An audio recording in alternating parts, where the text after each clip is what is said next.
Il est possible d'intégrer une présentation de type PowerPoint dans Moodle ou même dans n'importe quel site web à partir de Google Disc, afin que l'élève affiche votre présentation en changeant les diapositives directement dans le web, sans avoir besoin de le télécharger.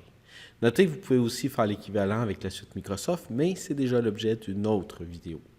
Donc, sans plus attendre, je vous présente la procédure. Premièrement, ouvrez un nouvel onglet dans Internet et allez sur Google Drive ou Google Disc, en français si vous préférez. Une fois arrivé dans Google Disc, vous devez afficher la présentation que vous désirez, soit que vous le chargez en cliquant sur le bouton Nouveau et vous téléversez les fichiers, ou comme moi, vous les avez déjà à l'intérieur de votre Google Disc. Donc, je vais aller le chercher. Je l'avais marqué d'une étoile.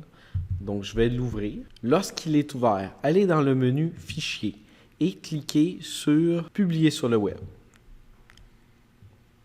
Une fois arrivé dans cette page, vous cliquez sur le bouton Intégrer afin d'avoir le code d'intégration. Vous pouvez choisir de démarrer le diaporama automatiquement et allouer un nombre de secondes par défaut par diapositive. Moi, je le laisse décocher. Et après, je clique sur le bouton Publier. Donc ici, on vous demande, voulez-vous vraiment publier cette sélection? Je clique sur le bouton OK. J'ai mon iframe qui apparaît ici. Je fais un clic droit et je fais copier, ou je peux aussi, avec mon clavier, faire CTRL-C. Maintenant que c'est fait, j'ai plus besoin de cette page-là. Je viens dans mon cours. N'oubliez pas d'activer le mode édition, c'est très important. Suite à ça, vous allez vous diriger dans la section que vous souhaitez intégrer la présentation. Vous cliquez sur le bouton « Ajouter une activité ou une ressource ». Dans la liste qui apparaît, vous venez sélectionner « Titre de section ».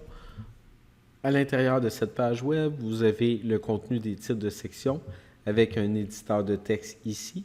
Ce qu'il faut repérer, c'est le bouton « Ouverture, fermeture » du HTML. Donc, il se peut que vous n'ayez pas exactement le même éditeur de texte que le mien. Moi, j'utilise Atto, mais il existe aussi TinyMCE. Donc, deux éditeurs de texte qui font un excellent travail. Simplement, repérez le bouton HTML, cliquez dessus pour entrer dans le code source. On voit apparaître un premier paragraphe qu'on va supprimer et on va faire CTRL-V pour coller ou on fait un clic droit pour coller. Donc, c'est le code source qui est ici. Ici, je m'aperçois que je peux changer les valeurs de hauteur à cet emplacement et de largeur ici.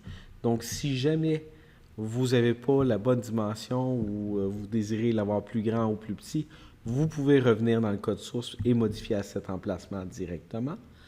On ferme le code d'intégration, on clique sur le bouton « Enregistrer » et « Revenir au cours ».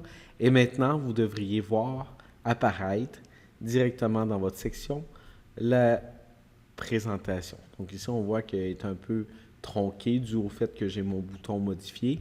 Donc tout simplement, je quitte le mode édition pour voir si mon affichage revient à la normale. C'est un peu gros, on pourrait diminuer la taille à ce moment-là via le code HTML, mais on voit que ça fonctionne. On peut changer les diapositives. Dernier point important, pour vous assurer que l'élève ait bien regardé votre présentation, vous pouvez faire un quiz par la suite. Et si l'élève a bien répondu à votre quiz, c'est qu'il a bien regardé votre présentation.